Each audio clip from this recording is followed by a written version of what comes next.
Hey y'all, this is Richard. Today is May 25th, 2022, and got a little bit of downtime before I got to be at my next thing, so I figure I'd do a quick video, especially because of the busy news day that it's been today.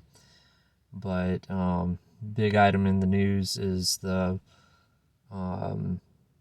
horrific school shooting in Texas that took place, and the same things keep coming up over and over again every time there's one of these events that happens. You have people asking, how is this happening? How can we stop it?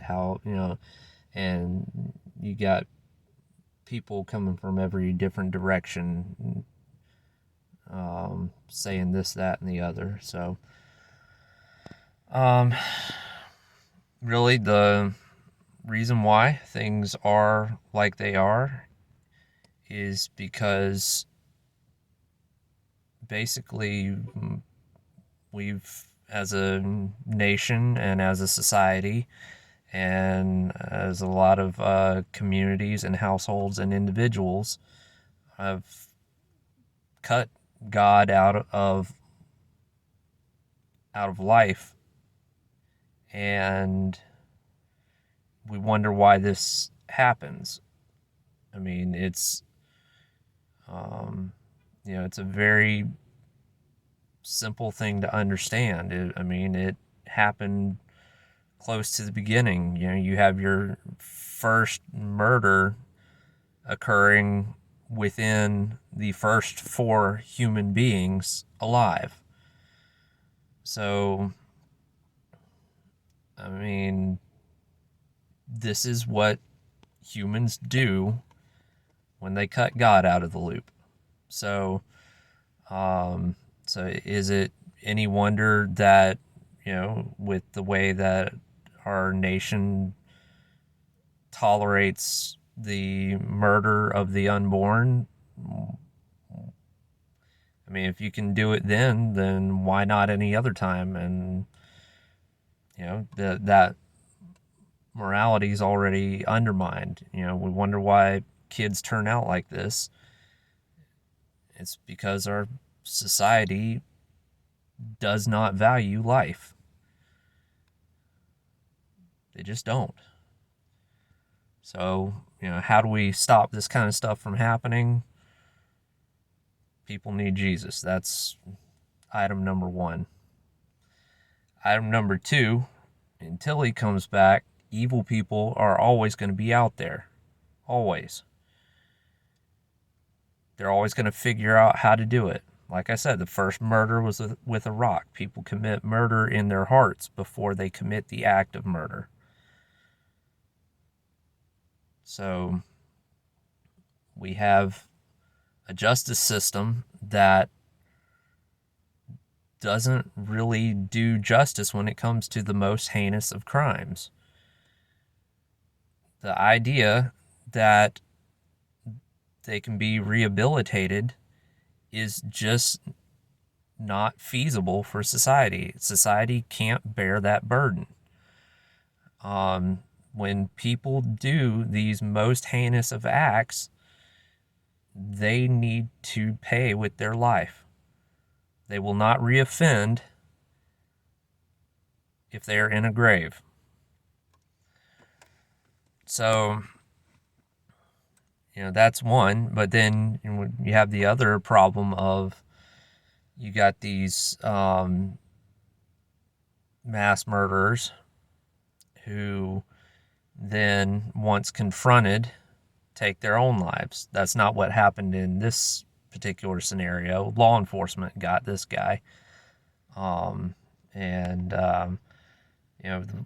what I understand, that Borders and Customs agent that shot him down, in my opinion, deserves a medal. But anyways, these ones that terminate themselves once confronted or after the event has stopped. They think that they're going to either be able to hold on to their notoriety and or escape responsibility for it. And I think that that the Romans had the right idea when it comes to the most heinous of offenders. What they used to do to the worst of the worst of the worst was not only execution, but it was erasure. They erased that person that they had ever existed. As far as I know, the only two that ever failed on were names that were so big and famous that it just couldn't be done. And that was Nero and Caligula.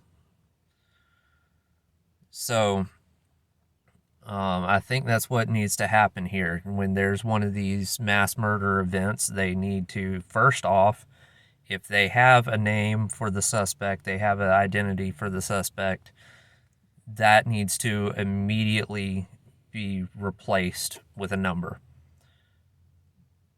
And this person, unless is determined in a court of law that they are, for whatever reason, not guilty, this number needs to replace their name on all records everywhere.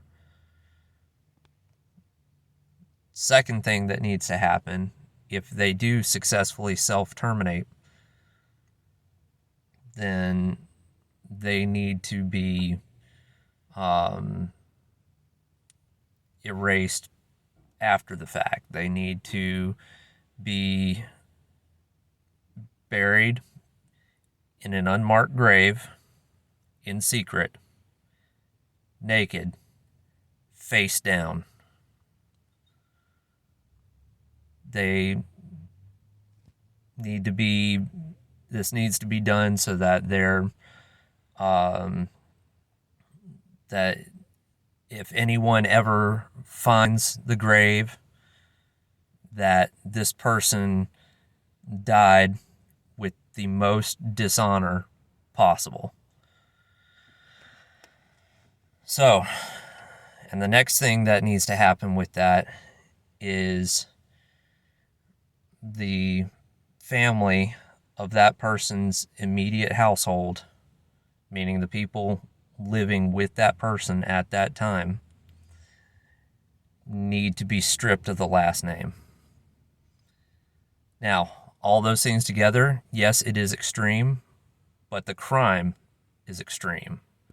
So that's what I think needs to happen to start deterring the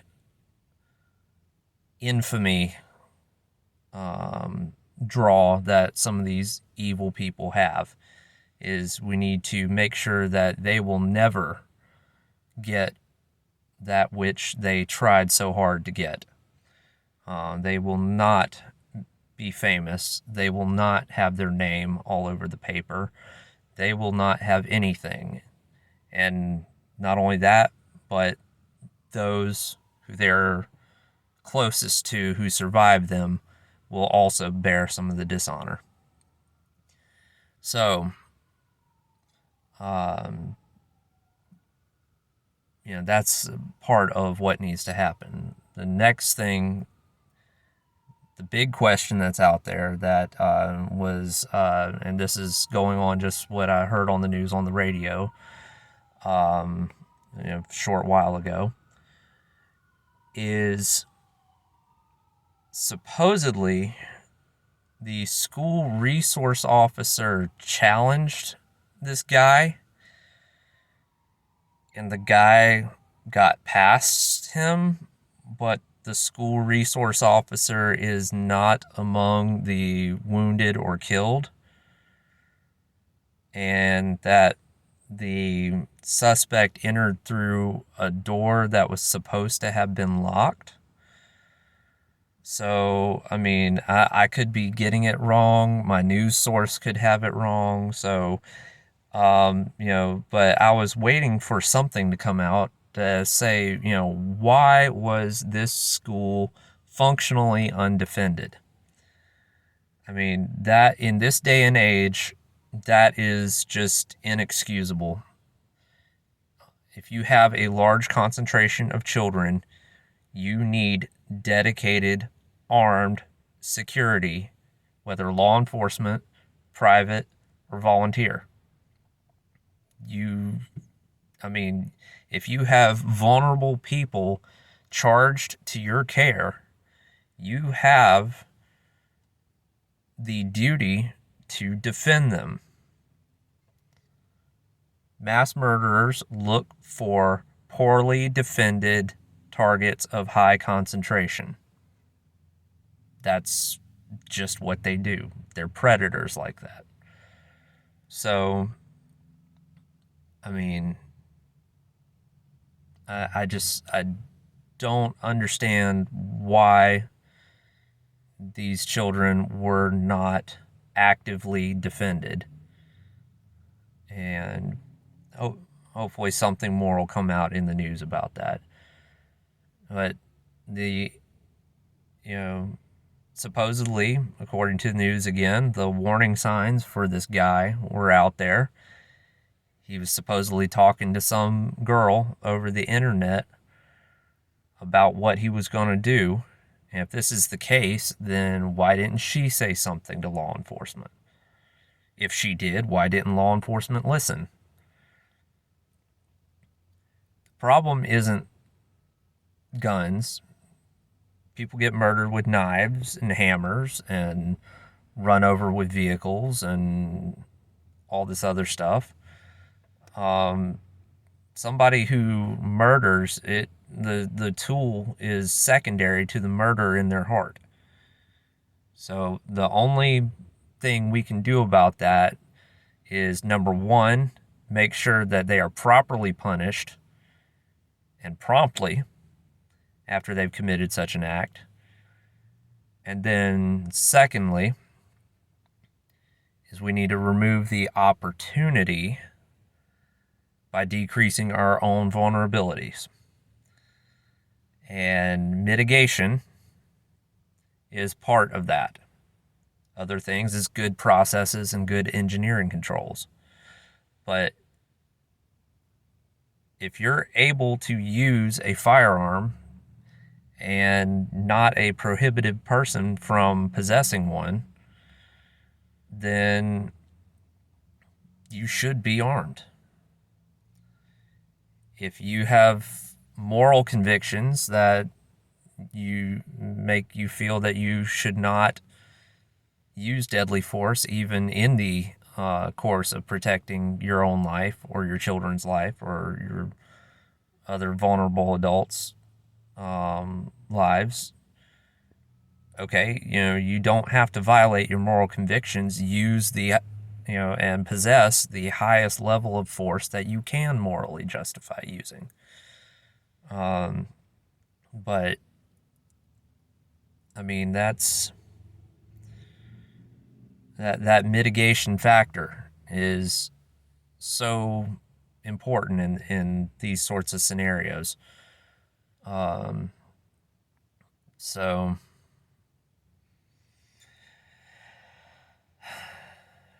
anyways, we got the people on the left that are gonna just, I mean, they're gonna capitalize on this to come after guns. That's just what they do. I mean, they're looking for any way at all possible to denude American law-abiding citizens of their right to be armed, most likely so that they can later abuse them.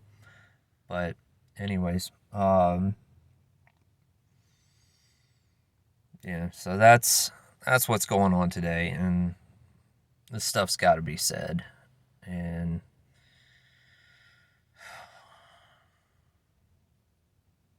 this world just keeps getting sicker and sadder. All right, that's it.